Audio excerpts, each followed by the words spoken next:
Tiago 4,8. Vamos acompanhar aqui no plasma? Chegai-vos a Deus, e Ele se chegará a vós. Limpai as mãos, pecadores, e vós, de duplo ânimo, purificai o coração. Esse versículo tem muitas coisas para nós, mas olha a primeira frase: chegai-vos a Deus, e Ele se chegará a nós. Há muitas pessoas que acham que Deus não liga para elas. Você já ouviu falar? Deus não me ama. Deus não se importa comigo. Deus não existe. A pessoa ela enfrenta alguma batalha, enfrenta uma luta, e por isso ela acha que Deus não está nem aí para ela. A pessoa ela tem enfrentado algumas lutas e ela tem colocado em xeque a sua fé no Criador. Mas o que acontece? O que a Bíblia fala para essas pessoas? Salmos capítulo 10, no versículo 4. Salmos é exatamente a metade da Bíblia. Salmos 10, o Salmo 10º, versículo 4. Por causa do seu orgulho, o ímpio não investiga. Todas as suas cogitações são, não a Deus.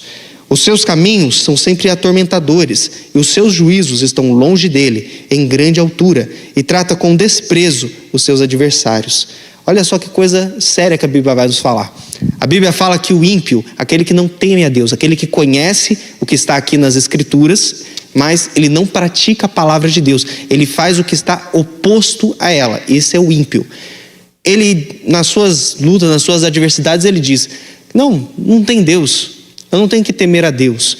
Deus não existe, Deus não se importa comigo, Deus ele não me ama, Deus ele não está nem aí para o que eu faço, para o que eu deixo de fazer. Isso é a maior mentira do diabo que muitas pessoas têm acreditado.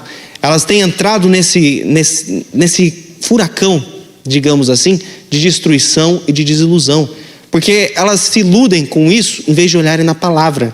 Se você buscar a Deus de todo o seu coração, você não só vai encontrar a Deus, mas você vai conhecê-lo de verdade. Você vai conhecê-lo a cada dia mais, como o amanhecer. Em um momento está tudo escuro, tudo em trevas, mas aí começa aquela luz. Começa a clarear aos poucos. De repente o sol está ali, meio-dia, tudo claro. Aquele sol que até você não consegue nem olhar, de tão forte que é. Assim é quando você vai conhecendo a Deus. No começo você não está entendendo nada. No começo está tudo sombrio, mas conforme você vai caminhando com Deus, vai tudo clareando até ser dia perfeito. Quando você coloca no seu coração: eu vou buscar a Deus, como Jó. O Jó, ele não tinha tido experiências com Deus tão profundas quanto ele teve depois da sua aprovação. Não. A Bíblia fala que ele conhecia Deus por ouvir falar. Ele não conhecia antes assim.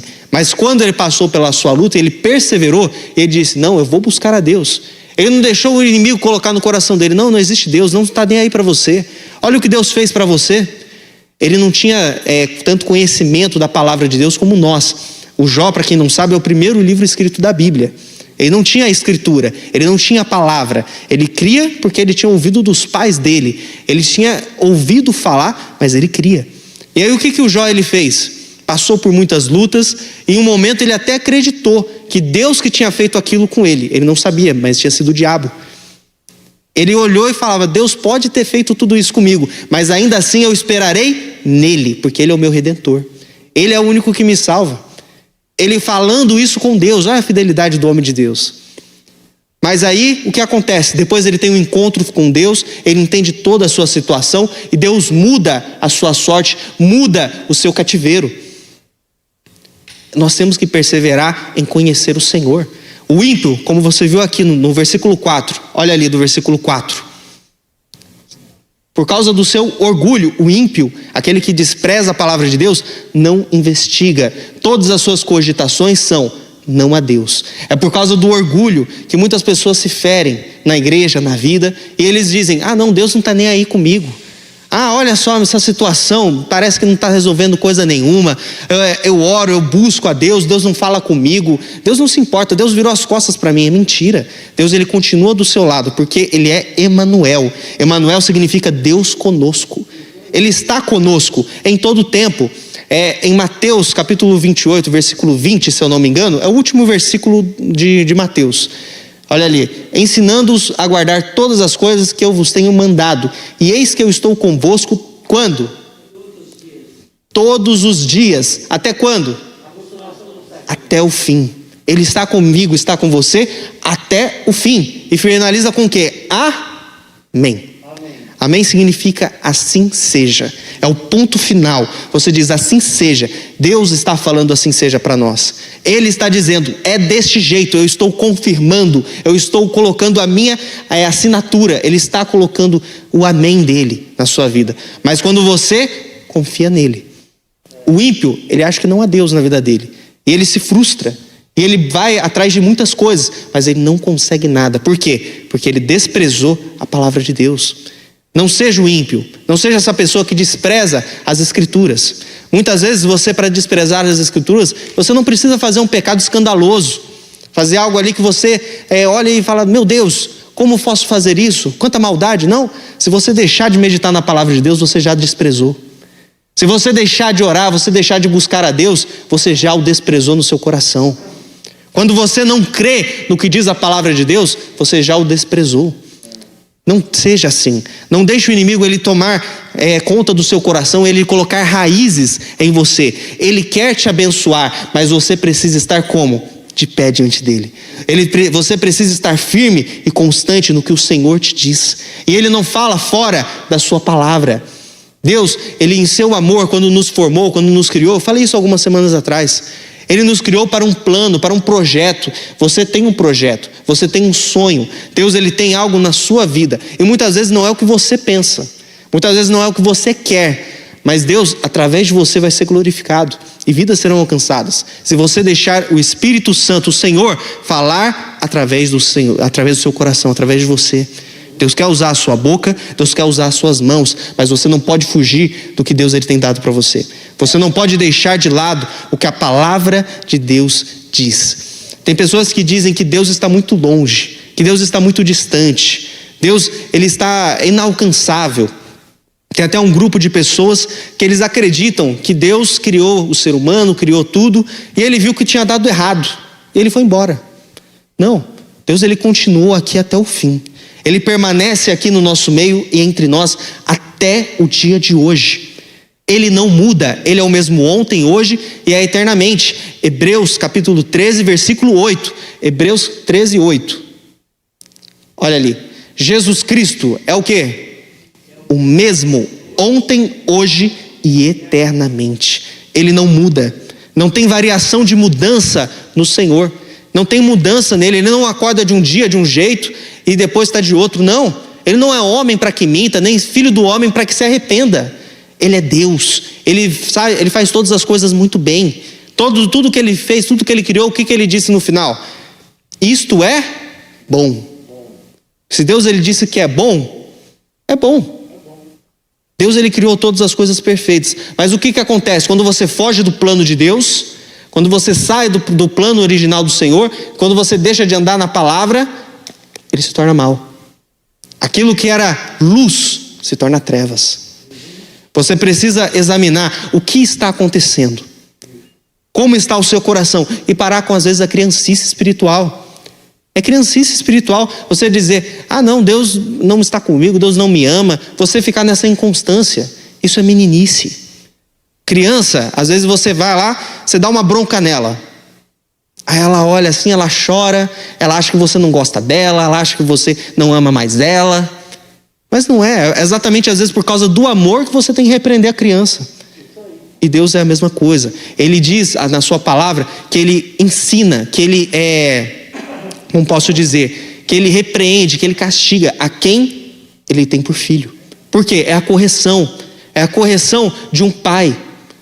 Um pai, claro, tem pessoas que às vezes exageram um pouco nessa parte. Tem gente que acha que Deus, como castigo, ele vai fazer o quê? Não, vou derrubar a casa em cima desse cara. Eu vou jogar um raio aqui em cima dele. Pá! Não é esse o castigo de Deus. O castigo de Deus é a sua palavra, é a sua disciplina. Ele vai nos ensinando pelas escrituras. Ele nos ensina disso. Muitas vezes, quando você está fora da vontade de Deus, você vai passar por uma luta que você venceria se você estivesse com Ele. Mas quando você está fora da proteção do Senhor, você perde. Então, não confunda essa parte. Mas olha só o que é importante você saber. Deus, Ele não nos deixou. Ele se aproximou de nós. Às vezes a pessoa fala, como eu vou dar o primeiro passo? O primeiro passo não é nosso. O primeiro passo foi dado já por Jesus. Deus deu o primeiro passo para se achegar a nós, para estar perto de nós. Mas e nós? Nós temos que corresponder. Nós temos que nos corresponder ao que o Senhor espera de nós. Olha aqui em Filipenses, capítulo 2, versículo 5.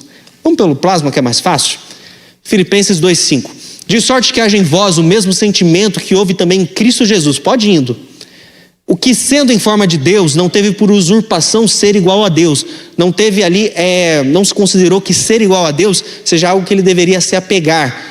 Antes, aniquilou a si mesmo, tomando a forma de servo, fazendo-lhe semelhante aos homens. E achado na forma de homem, humilhou a si mesmo, sendo obediente até a morte e morte de cruz. Dá uma paradinha. Olha só o que Jesus fez. O que Deus fez por nós. Ele estava lá no alto trono, lá no céu, rodeado de glória, rodeado dos anjos. É no paraíso. O que tem de errado no paraíso? O que tem de ruim lá? Não tem nada. Mas o que ele fez? Ele levantou do seu trono. Ele veio, ele desceu à terra para nos salvar. Ele não veio como um soldado, como um rei. Não, ele nasceu numa manjedoura. Ele veio como um rei humilde. Olha só, achado na forma de homem, ele humilhou a si mesmo, sendo obediente até a morte e morte de cruz. A cruz era uma vergonha naquele tempo. Era a coisa mais humilhante que havia naqueles dias. Para um homem que fosse crucificado, na maioria das vezes, ele não tinha direito nem ao sepultamento digno, sabia? Depois que o homem era crucificado, os soldados tiravam o corpo da cruz, pegavam e jogavam numa vala e ficava ali, para ser devorado pelos cães, pelos corvos, pela podridão da terra. Ficava lá, ninguém tinha autorização para mexer. O caso de Jesus foi uma exceção. Por quê? Porque um homem, um discípulo de Jesus, um senador chamado José de Arimateia e Nicodemos, que era um dos principais do Sinédrio, foram até o governador Pilatos e pediram o corpo de Jesus para sepultá-lo. E ele foi sepultado assim sendo. Mas era a forma mais humilhante. Não tinha como a pessoa ela passar por isso e ela, digamos assim, era um assassinato de reputação. Eles não só queriam matar a pessoa, mas eles matavam a reputação dela e de toda a sua casa. Era uma vergonha você ser parente de alguém que foi crucificado. Era uma vergonha muitíssimo grande. Mas Jesus, ele se humilhou, sendo obediente até a morte e morte de cruz. Isso por quê? Por mim e por você. Tem uma frase de um grande homem de Deus, que já está na glória, chamado Billy Graham. Billy Graham, ele disse, pode colocar ali para mim, por favor? Billy Graham foi um grande homem de Deus, um dos maiores evangelistas que esse mundo já viu. E Deus abençoou de uma forma grande. Olha ali, o maior acontecimento da história humana não foi o homem subir e pisar na lua. Foi Deus descer e pisar na terra. Põe a imagem ali da lua, por favor. Olha só, o homem pisou na lua. Não vou entrar em debates, que tem muita gente que às vezes não acredita nisso. Mas, olha aqui, muita gente considera como o maior feito da raça humana. Sair desse planeta, ir até a lua, que é o nosso satélite natural, pisar ali, colocou a bandeira, fez aquela coisa, aquele show. E foi uma coisa grande? Foi. Você consegue sair daqui e ir até a lua? Não, eu também não. Humanamente, eles dizem que foi o maior acontecimento. Mas olha só qual foi o real acontecimento. Pode colocar ali, por favor. Jesus Cristo nascendo na manjedoura. Ele nasceu como um servo humilde. Ele veio à terra. Ele deu o primeiro passo para nos salvar. Ele deu o primeiro passo para a nossa salvação. Ele foi obediente por todo o caminho, até a morte de cruz. Mas por quê? Para nos redimir. Ali na cruz ele pagou o preço por nós, ele nos salvou. Ele lutou as nossas guerras e nos deu a vitória sobre todas as coisas. A Bíblia fala que ele nos fez reis e sacerdotes. Pelas suas feridas nós somos sarados. Ele nos deu a cura, ele nos deu a libertação, ele nos deu tudo. Tudo é nosso, tudo é nosso. Por quê? Porque Jesus conquistou. Jesus, ele fez tudo por nós. Deus, ele já estendeu a mão para nos ajudar. Ele já estendeu a mão para te ajudar, para pegar você e te puxar, tirar desse poço, para te tirar do fundo do poço, como dizem. Ele já fez tudo isso por nós. Ele já te deu a sua libertação. Às vezes você vem aqui na igreja, você está com problema de vício, ou está com problema com alguém na família. Jesus, ele já deu o poder e a autoridade para você. Porque ele disse: eis que vos dou poder e autoridade. É Marcos capítulo 16, no versículo 17, por favor. Marcos 16, 17. E esses sinais seguirão os que crerem em meu nome, no nome de Jesus. Expulsarão demônios, falarão novas línguas. Próximo versículo. Pegarão nas serpentes, e se beberem alguma coisa mortífera, não lhes fará dano algum. E imporão as mãos sobre os enfermos e os curarão. A Bíblia fala que quando os apóstolos eles foram pregar o evangelho, os sinais e maravilhas os seguiram. E assim também é conosco. Os sinais eles devem nos seguir. Olha ali de volta o versículo 17. Olha ali o começo dele, do versículo 17. Esses sinais seguirão os que crerem. Se você crê, esses sinais vão te seguir. Esses sinais eles vão vir atrás de você.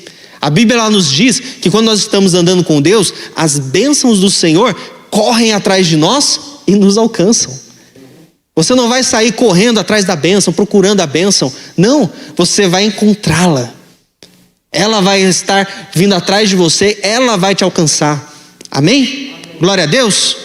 Deus, ele nos deu tudo isso, mas tudo no nome de Jesus. É no nome, no poder e na autoridade do nome de Jesus. Agora volta lá para Filipenses. Filipenses, acho que é o capítulo 10 que nós estávamos. Ótimo, capítulo 10. Aí, para que ao nome de Jesus se dobre o quê? Todo joelho dos que estão nos céus, olha aqui ó, nos céus, os anjos, na terra, as situações que nós estamos aqui vivendo, e debaixo da terra, o inferno. Os demônios tremem a esse nome. É nesse nome nós temos poder e temos autoridade para pisar serpentes e escorpiões. Pode colocar o versículo agora que você tinha colocado para mim antes.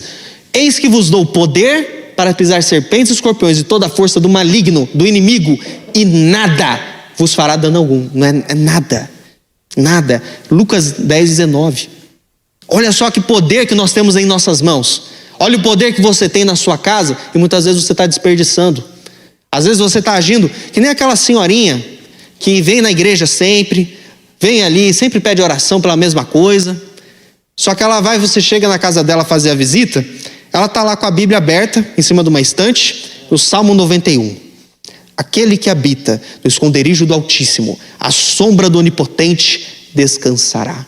Ela sabe citar de cor e salteado, mas ela não vive aquilo.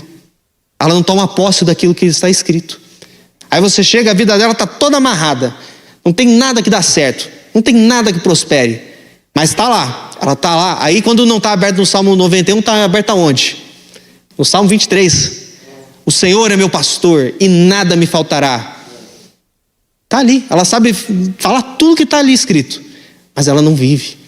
Ela, em vez de entrar em oração falando: Deus, aqui está escrito na sua palavra, o Senhor é meu pastor e nada me faltará, mas está faltando tal coisa. Deus provê, porque o Senhor não é homem para que minta, nem filho do homem para que se arrependa. Diabo, pega ali todo o seu mal, porque nada me faltará. Pega a sua miséria e saia da minha vida, em nome de Jesus.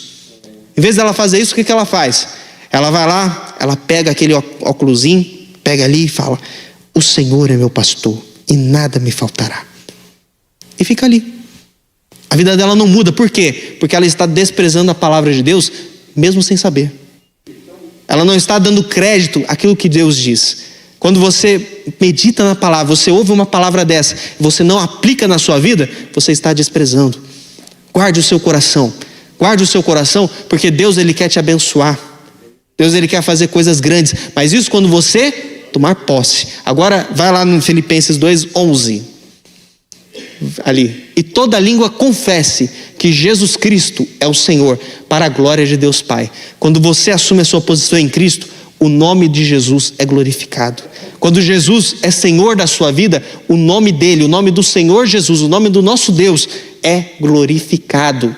Quando você assume a sua responsabilidade em Cristo Jesus, porque aí Deus ele vai poder te usar para abençoar outras pessoas, te abençoar a sua família. Eu mostrei, semana passada eu estava pregando sobre, mostrei ali vários versículos, mas entre eles eu falei de Atos 16:31. Crê no Senhor Jesus, será salvo tu e toda a sua casa. Se você crer no Senhor, se você entregar isso no seu coração, o que acontece? A sua família, a sua casa está guardada pelo poder de Deus. Eles serão salvos. Mas por quê? Porque você está ali, eles vão aceitar Jesus. Por mais que às vezes você fala, não, isso é impossível, isso nunca vai acontecer. Se você crê, acontece. Deus, ele opera, Deus, ele age de uma forma sobrenatural. Aquele que você diz, não, esse nunca vai se converter, esse nunca vai ser de Jesus. Aí você vê, vai ser o primeiro ainda que vai se converter. Aquele que vai dar testemunho. E Deus, ele opera. Deus, ele age das formas mais extraordinárias possíveis. Teve um parente meu, ele faleceu ano passado. Eu fiz o velório dele, era o meu bisavô. E às vezes a gente olhava assim, não, nunca que ele vai se converter. Ele seguiu uma religião que não aceitava muita coisa da Bíblia. E aí, uma pessoa muito difícil, muito reclusa, muito difícil. Mas a gente fiquei em oração. Eu orava por ele. Toda vez que eu estava aqui no culto na quarta-feira, o propósito da família, eu lembrava do nome dele, eu orava, Deus, salva o meu avô, salva o meu bisavô. E aí, um dia, eu sofri um acidente, tive que ficar em casa um tempo. Fiquei ali, acho que uns 3 meses afastado, porque tinha sofrido esse acidente. Aí, nesse período, eu acabei visitando ele. Ele já estava já passou ali algumas lutas da saúde. E aí, eu fui falar com ele. E aí ele me fez algumas perguntas. Ele falou, mas por que você quer fazer a obra de Deus? Por que você está na igreja? Por que quis ser pastor? Eu falei, não quis. Aí falou, como assim? Como assim você não quis? Alguém te forçou? Eu falei, não, Deus falou para mim fazer. Deus me deu um chamado. Deus me disse o que eu tinha que fazer. E eu fui falando com ele sobre isso, mostrei na palavra, falei alguns versículos. E aí ele olhou, ele falou, eu nunca vi essa convicção. Agora eu quero esse Deus na minha vida. Ele se acertou com Jesus e viveu andando com Deus até pouco tempo depois faleceu. Mas faleceu salvo. Ali, ó, humanamente falando, parecia que nunca ia acontecer. Mas Deus operou. Deus fez, por quê? Porque a promessa de Deus, crê no Senhor Jesus, será salvo tu e toda a sua casa. Agora, se eu não colocasse a minha fé em ação, eu ia se perder. Você tem que colocar a sua fé em ação para abençoar os seus, para abençoar a sua casa, abençoar o seu cônjuge. Às vezes a sua mulher, o seu marido, ele está precisando da sua oração, ele está precisando da sua ajuda e você não vê. Ele precisa de Jesus, ele precisa que você ore por ele, ele precisa que você mande o mal embora na vida dela ou dele. Mas você não vê, você não está assumindo a sua posição. Você por si próprio não pode fazer nada por ele. Você por si próprio não pode ajudá-los. Mas Jesus, ele pode. E ele não só pode, mas ele quer. Basta você crer, basta você aceitá-lo. Porque Deus, ele não está escondido. A mão dele não está encolhida para que não possa te ajudar. Mas você precisa crer. Você não pode ficar andando para lá e para cá. Ah, Deus, achando que você é um coitadinho. Não, você tem que se levantar como um vencedor em Cristo. Você tem que se levantar como um rei, como um sacerdote, pronto para vencer qualquer batalha. Quando você assume a sua posição em Jesus, você vence, você prospera, você vê Deus agindo. Deus, ele quer te abençoar. E o que pode impedir? Só você, se você não aceita, se você for ímpio e se você for pecador. Vamos voltar ali onde a gente começou, em Tiago 4:8. Tiago 4:8. Chegai-vos a Deus, e ele se chegará a vós. Nós vimos, se nós buscarmos a Deus, ele irá até nós. Inclusive, é um versículo que eu até esqueci de passar, mas Isaías, capítulo 55, versículo 6. Se eu não me engano é esse. Olha ali. Buscai ao Senhor enquanto se pode achar, invocai-o enquanto ele ainda está perto. Olha só que coisa forte, nós podemos buscar a Deus e esse é um convite a todos nós que temos andado com Deus, que queremos buscar mais de Deus. É um convite para nós, porém Deus, ele não vai agir aonde tem pecado. 1 aos Coríntios, capítulo 6, versículo 10. Agora, antes da gente ler, falar para vocês uma coisa. Existe uma mordaça na nossa boca que a gente não pode falar muitas coisas que a Bíblia nos manda dizer. Mas antes da gente ler, falar aqui. Se você, às vezes, se enquadra em um desses tópicos, em uma dessas pessoas, saiba que antes de tudo Jesus te ama. Nós não estamos aqui pregando a condenação, estamos aqui pregando a salvação. Jesus, ele te ama e ele abomina essa prática, abomina o pecado, mas não o pecador. Ele te ama e ele quer te salvar, ele quer salvar a sua vida, a sua casa. Ele te ama, você é o centro desse amor. Mas, por esse amor, ele diz, olha só, não erreis. Quando você não ouve a palavra de Deus, você erra. Nem os devassos, que não tem freio moral. Ele faz qualquer coisa, para ele não tem problema nenhum. Nem os idólatras, não é só aquele que adora uma imagem de gesso, de madeira, de sei lá o que não tem vida, tem boca mas não fala, tem mão mas não pode pegar, precisa que a gente carregue. Olha só, que absurdo. As pessoas adoram, acham que alguém pode salvá-los, mas aí quando precisa mover, ele tem que pegar, ele mesmo tem que levar a imagem. Que absurdo. Mas isso daí não é só sobre ali essa parte de idolatria. Idolatria é quando você coloca qualquer coisa ou qualquer pessoa no lugar de Deus na sua vida. Qualquer pessoa. Às vezes você idolatra o pastor. Você coloca, não, aquele pastor é Deus, no céu e o pastor na terra. Não, misericórdia. Está amarrado. É Deus no céu e Deus na terra também. Misericórdia. O pastor é seu Deus? Não. O pastor não tem poder para te salvar. Ninguém tem. Nenhuma pessoa viva ou morta tem poder para te salvar. É somente Jesus Cristo. Esse é o caminho. Agora, não erreis, nem os devassos, nem os idólatras, nem os adúlteros. Adúltero não é só o que quebra o matrimônio. Adúltero é todo aquele que adultera, que ele pega ali e ele distorce alguma coisa. Como posso dizer? Se você tem uma água, você tem ali uma água limpinha. Eu acho que até tem uma água aqui, deixa eu ver. Aqui, ó, olha que beleza. Tem uma água aqui, você está morrendo de sede. Você gostaria de tomar uma água? É bom. Gostaria, bom. Mas e se eu colocasse aqui uma gota, só uma gotinha de água de esgoto? Você ia querer? Jamais. Não.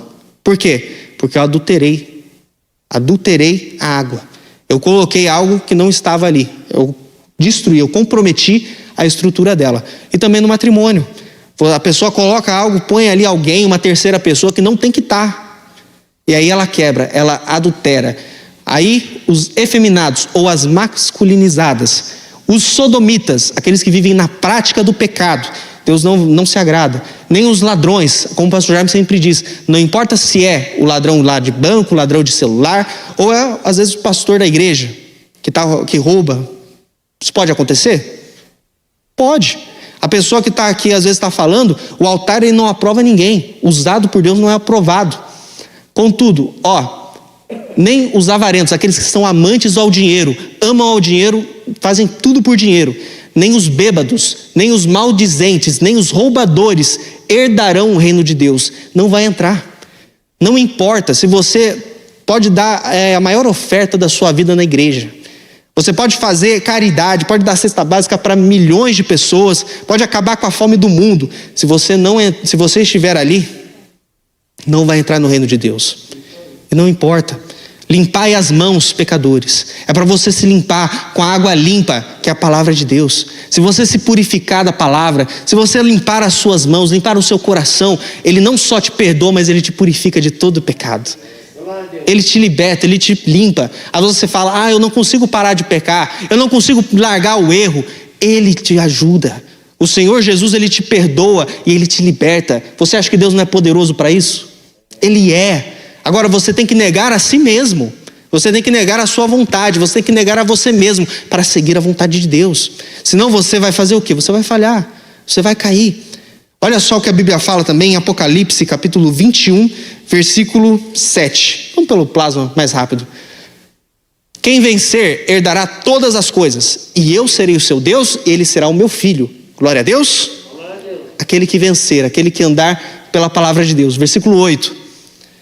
Mas quanto aos tímidos, que são as pessoas que vão perder. Os incrédulos, aquele que não crê na palavra. Aos abomináveis, que fazem o que é abominável diante de Deus. Os homicidas, fornicadores, aos feiticeiros, que usam de feitiçaria, querem falar com os mortos, falar com espíritos. Irmão, larga disso. Aos idólatras e a todos os mentirosos, a sua parte será no lago que arde com fogo e enxofre, que é a segunda morte. Sabe quem falou isso? Jesus Cristo. É Jesus. Jesus, Ele nos dá a palavra, mas você tem que fazer o quê? Abrir mão do pecado. Deus, Ele tem mais para você do que o diabo para te dar. Deus tem mais para você. Deus, Ele quer te abençoar e te fazer uma pessoa abençoada, uma pessoa verdadeiramente feliz. O erro, o pecado não vai te dar isso. De forma alguma, de maneira nenhuma. Olha só o que está aqui em Provérbios, capítulo 6, versículo 16. Provérbios 6, 16. Fala, Senhor. E estas 6 coisas aborrecem ao Senhor, e a 7ª a sua alma abomina. Tudo isso Deus não se agrada, mas a sétima é a pior de todas. Olha só. Olhos altivos, olhos orgulhosos. Aquela pessoa que ela tem aquela arrogância, aquele orgulho. Deus não se agrada disso. Limpa isso do seu coração se você tiver. A língua mentirosa, mãos que derramam sangue inocente. O coração que maquina pensamentos viciosos. Pés que se apressam a correr para o mal. E a testemunha falsa que profere mentiras. Agora o sétimo que Deus abomina. O que é? O que semeia contendas entre os irmãos. Deus, ele não se agrada disso. Deus, ele quer o quê? Com bom e com suave, que os irmãos vivam em união. Você tem que unir a igreja, você tem que unificar a sua família, não causar divisões, não causar mais contenda. Às vezes tem casos que você não tem jeito. Você vai falar com a palavra, você vai estar, ou você vai servir a Deus, ou você vai agradar alguém. Às vezes você vai ter que fazer essa escolha.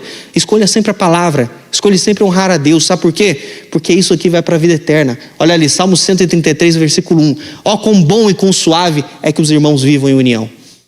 Deus, ele quer a união do seu povo. Deus, ele não pode habitar onde há pecado. Deus, ele quer te abençoar. Uma vez o povo de Israel, eles passaram por muitas lutas. Passaram por coisas terríveis. E eles ficaram divididos. E aconteceu muita coisa. Eles passaram por uma seca terrível, muitos morreram, muitos passaram fome, muitos passaram necessidade, e não precisava ser assim. Volta lá para Tiago 4:8, por favor. Tiago 4:8, onde nós começamos. Chegai-vos a Deus, ele chegará a vós. Limpai as mãos que você usa para quê? Para fazer as coisas, para praticar, um instrumento. Limpe com a água limpa, com a palavra, ó pecadores. E vós, de duplo ânimo, purificai o seu coração. Ah, mas pastor, o que é ter um duplo ânimo? O que é isso? Volta um pouquinho em Tiago, capítulo 1, no versículo 5.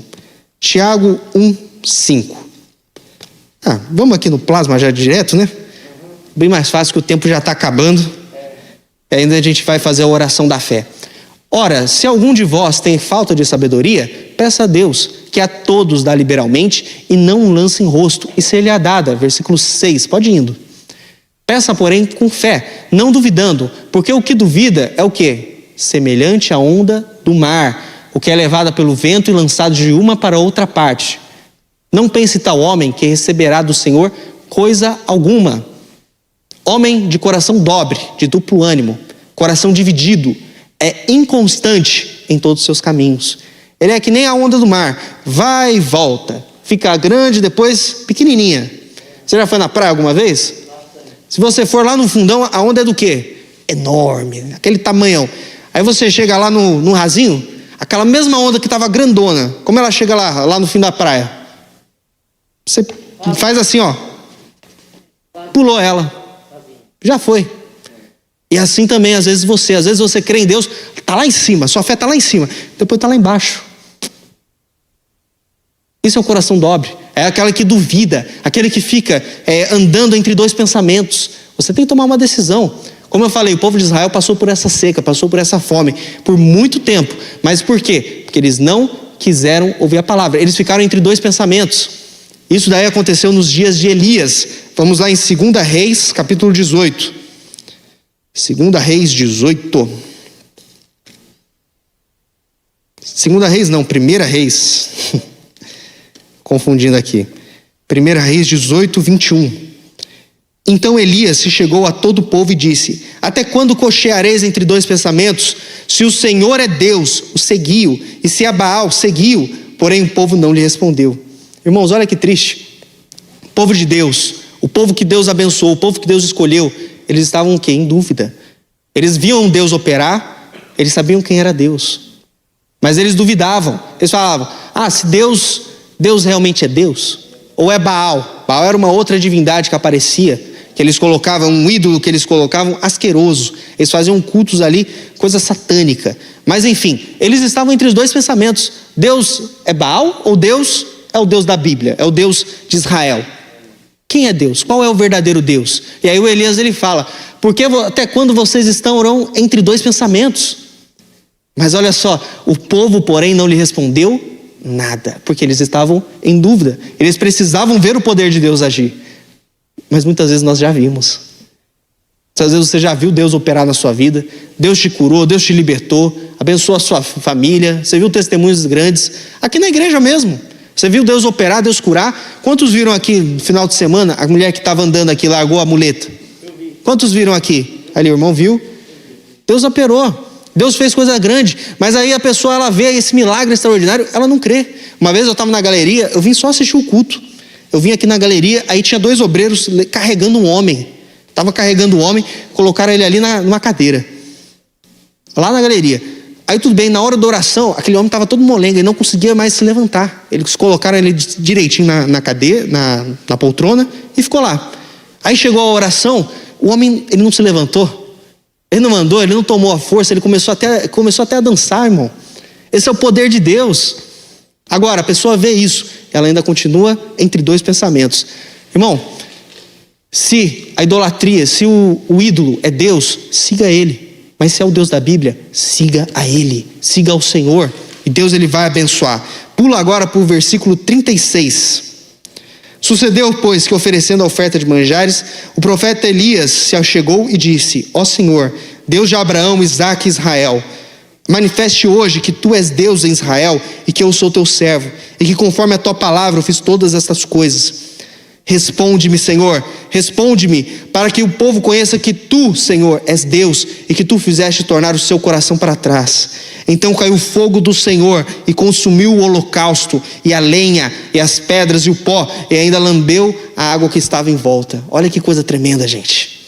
Olha que coisa extraordinária. Eles viram Deus operar. E qual foi a reação desse povo? Versículo 39. E o que vendo todo o povo caiu sobre os seus rostos e disse: só o Senhor é Deus, só o Senhor é Deus. Eles pararam de ficar divididos entre 2 pensamentos. Eles saíram de cima do muro e tomaram uma posição por Deus. Tomaram uma posição pela palavra. Isso é o que você tem que fazer. E desse episódio, ele colocou 2 altares. Um altar era do Senhor e o outro era do Baal. Todos a maioria conhece essa história. E aí ele falou: quem serve o Baal faz oração, o Deus que responder com fogo do céu, esse é o Deus verdadeiro. Aí foi, os profetas de Baal ficaram lá. Pode colocar a imagem, por favor? É uma ilustração do que a Bíblia nos fala. Eles ficaram lá, se esperneando, chorando. Olha que cena trágica. Pastor Luiz, pode colocar o zoom naquele rapaz que está no chão? Olha só que cena, pessoal. Olha que cena. O rapaz lá está clamando, está buscando, está ali, todo triste. Põe no outro que está lá em cima. Está desesperado ali no altar, falando: Baal nos responda, Baal nos responda. Olha, era um culto tão satânico a Baal, que eles até se cortavam, até o sangue cair sobre eles. Era a forma deles de adorar. Olha que coisa satânica. Eles estavam ali, E mostra agora o Elias, por favor. O Elias estava lá. Não, volta. Antes disso. Ali naquela mesma imagem. Ali, O Elias estava fazendo piada, falando assim: olha, o Baal é Deus. Às vezes ele está descansando. Olha ali, o Elias está dando risada. Mas por quê? Quando ele foi orar, quando aconteceu, o que aconteceu? Pode pôr a outra imagem, meu amigo. Quando eles estavam ali, nada acontecia. Quando Elias orou, caiu o fogo do céu. E é isso que vai acontecer agora.